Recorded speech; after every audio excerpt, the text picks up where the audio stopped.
So what other sort of opportunities are you seeing at the moment? I mean, areas like that, are rents rising? We've been talking this morning about the sort of landlord tax attacks and banning tenant fees and all these other things that have got the media all whipped up and scared some landlords.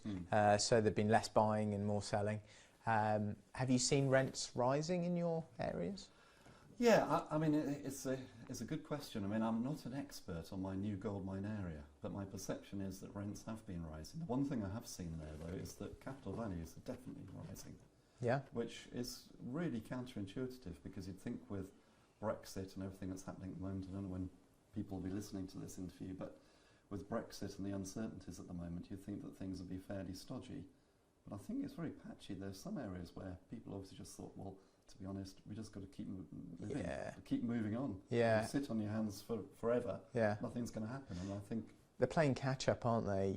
London and the South rose so much, at the beginning of this cycle, maybe 2010, and there's such a differential that the Midlands and the North are still playing catch up, I suppose. Yes. Yeah. Yeah, I mean, my portfolio in the northeast, I mean, that's just about got back to 2007 values. Is it? Yeah. Which is a little bit depressing. Yeah. But I mean, I haven't got to cash them in, and I'm living off the cash flow, so yeah. that's fine. But it just shows you how long it's taken for some areas. And it's rising now? It is, but I mean, we're talking sort of like 2% per annum. Yeah. It's nothing spectacular. One of the big things, actually, which nobody really talks about, I think, is the way that the banks actually have got some input into this, whether they realise it or not. Now that, for example, the minimum valuation is 50 grand. Okay. And if you're sat in London at head office, you probably think, well, that doesn't really make any difference to anybody. But if you come up to the northeast, you can still buy properties, at or below 50 grand. Yeah. Which have now become cash buy only. Yeah. And so that's pushed the value down further. Well, it's certainly holding it back, I would think. Yeah. I mean, the only alternative is for everybody to say, right, well, let's just sort of reset the system and everything's now worth 50 and sort of move on. But whether you can do that or not, it's actually a different... Well, there'll be some sort of double whammy at some point, won't there? Because they'll just tip over that point and then you'll get double bubble growth on the low end stuff once they're mortgageable again. Which is exactly what I saw when I first started buying in the year 2000. Was it? I mean, just to sort of give you an idea of the sort of crazy figures at the time, I was buying 2 and 3 bedroomed properties for sort of £18,000. Nice. Whereabouts? Around Newcastle. Yeah. Gateshead. Yeah. North Shields, South Shields. Yeah. All those kinds of places. And within a couple of years of starting to buy, they went from sort of like 18 up to about 30. Yeah, nice. Then they went up to 50. Yeah. Then they went up to 70. Then they went to 80. Yeah. And then the crash came and they fell back down. Yeah. Not to 18, but they sort of fell down to like the sort of 50-ish mark. Yeah. But yeah, so I could quite see that happening, and you get the double whammy growth. It'll all come again, won't it? I mean, things. Do you not think? I hear a lot, especially I live in Stamford, and someone was looking round some properties there the other day, and the agent was showing them some properties, and he said to me, he goes, "Oh, the yield was 4% or whatever," and I don't think he quite realised that the yield was 4% because the capital values are high and because it's in that area, and they're all going to be 4% in that area, or they're all going to be low in that area. That's just a function of it. But he said, the agent said to me, yeah, it is a low yield, but what you lose in yield, it just gets made up for in capital growth. And I just sort of said, well, it's not quite that simple. And I am of the belief, now, of course, areas up north, they're different, and they're in different sort of, it's a different economy up there. But if you took, say, Peterborough and Stamford, if you took a 3-bed that yields at 6.5% here and is 140 grand, and you took a 3-bed there, which is 300,000, maybe a similar size or whatever, that yields, 4 or whatever, I believe that over, say, 20, 25 years, they roughly remain relative. They just go up and down. Yeah. Do you agree with that? I do agree.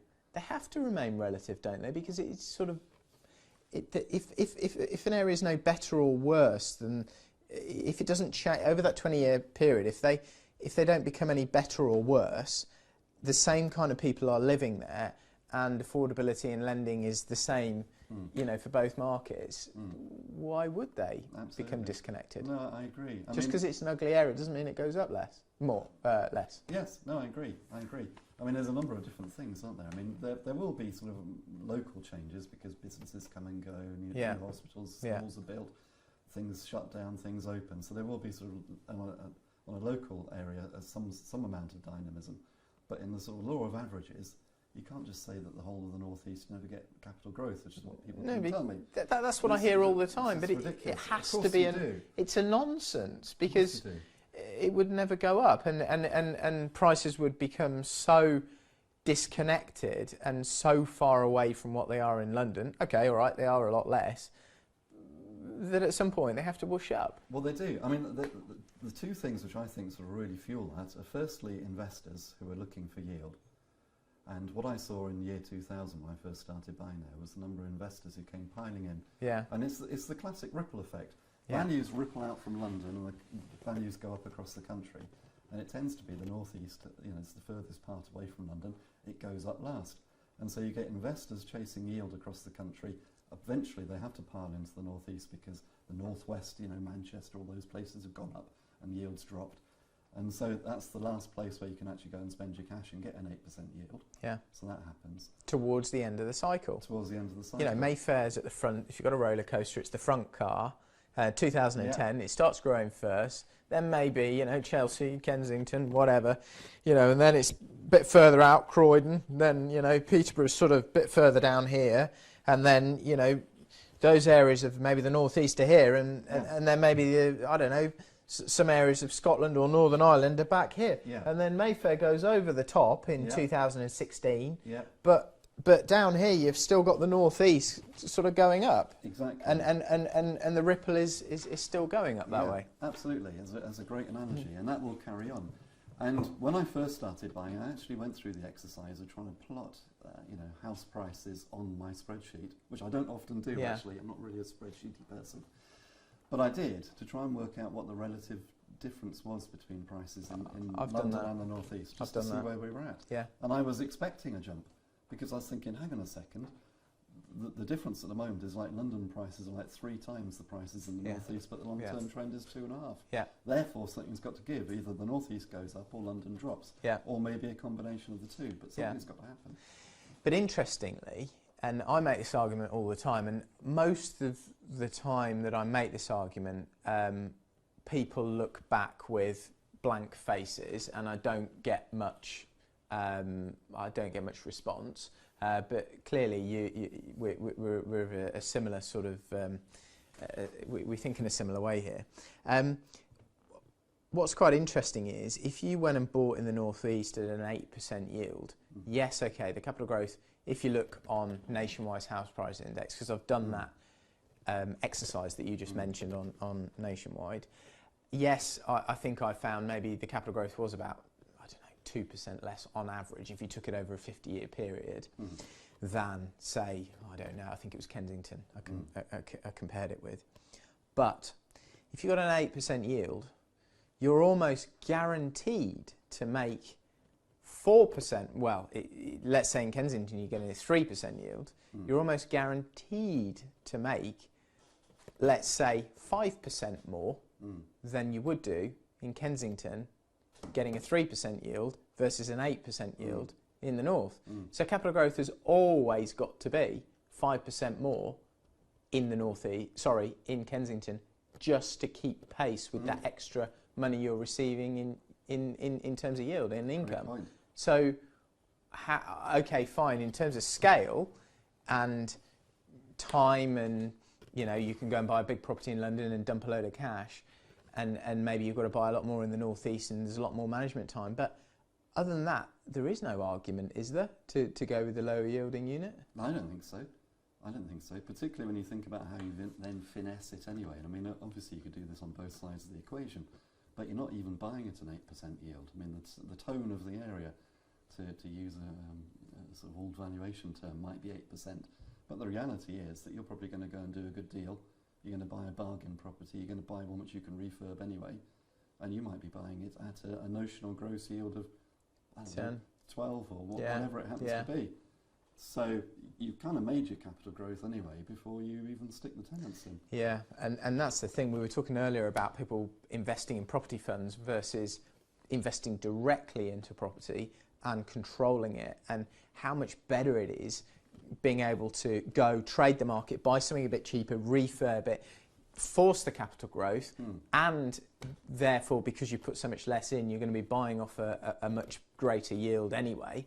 And A, how much better it is than buying in a fund, and B, how much better it is than you know, the average person will say, oh, equities sort of perform better than property, but what they're not taking account of is your ability to outperform the market by buying something cheaper and getting a much higher than average gross yield on it. Absolutely. And then to leverage it as well. Well, I was going to say, because that's the next thing, isn't it? Because when you do it properly and when you finance it properly, then you end up with an infinite return anyway.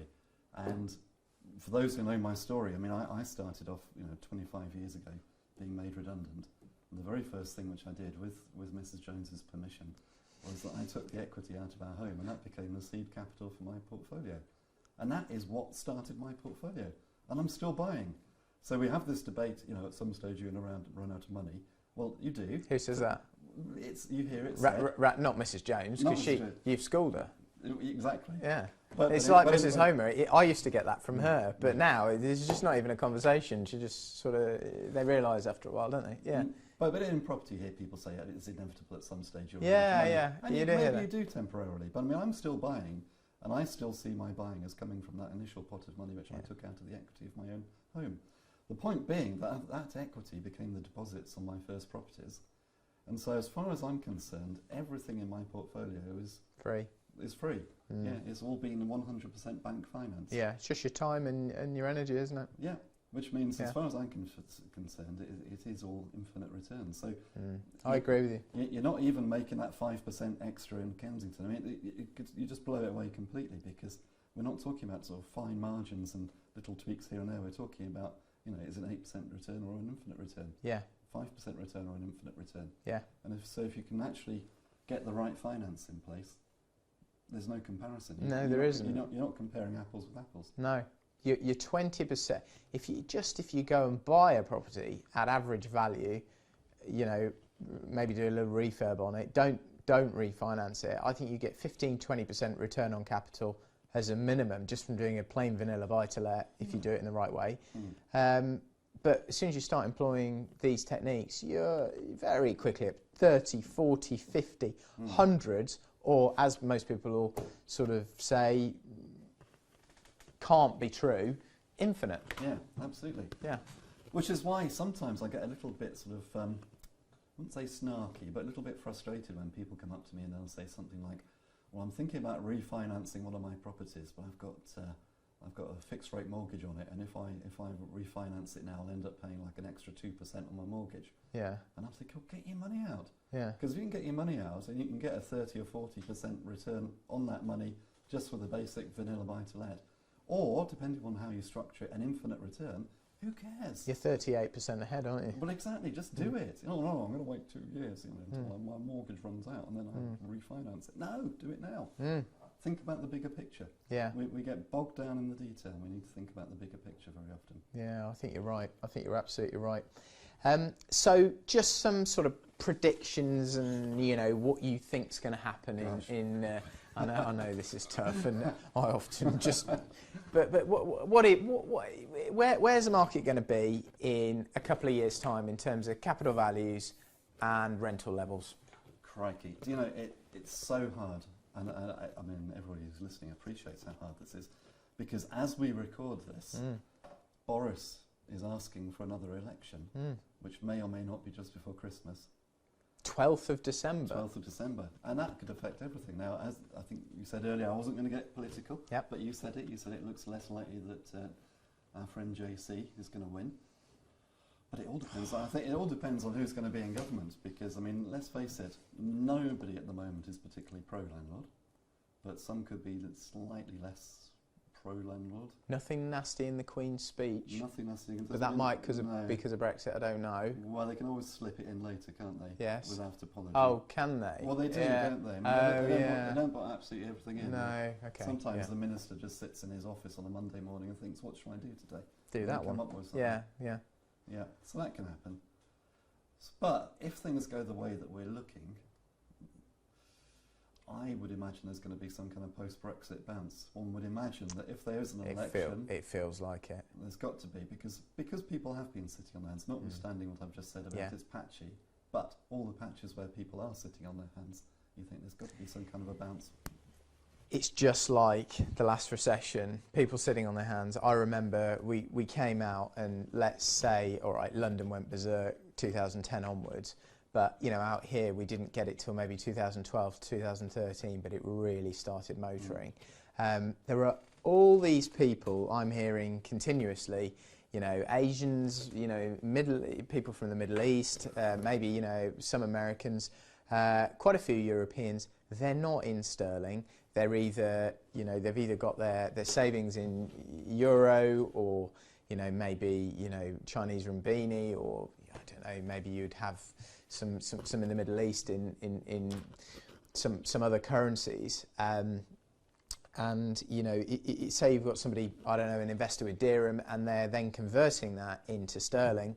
They're probably 25-30% ahead because versus 2016 because pound sterling's depreciated so much off the back of Brexit or Brexit uncertainty, and in addition, certainly around central London, the values have dropped 20-25%. So those guys, I've been saying this for a while, but the FT has caught up, and there was an article on it a couple of days ago saying in real terms they're about 45%, maybe 50% cheaper properties are for those investors than they were in 2016.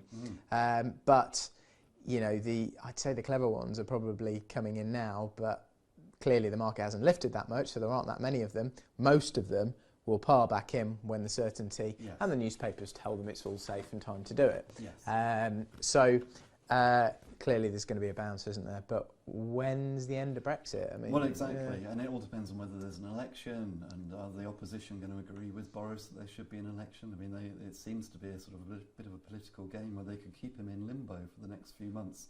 And try and make him look stupid. But Jeremy Corbyn's been saying for at least the last year, what we should have is a general election. Yes. That's all he ever seemed to say. Yep. And then it turned into, we only want a general election if we can secure an extension and not definitely have a no deal. Well, it looks like the EU's going to do that today. So what other possible reason could he not want an election for? You know, well, I think we know. You know,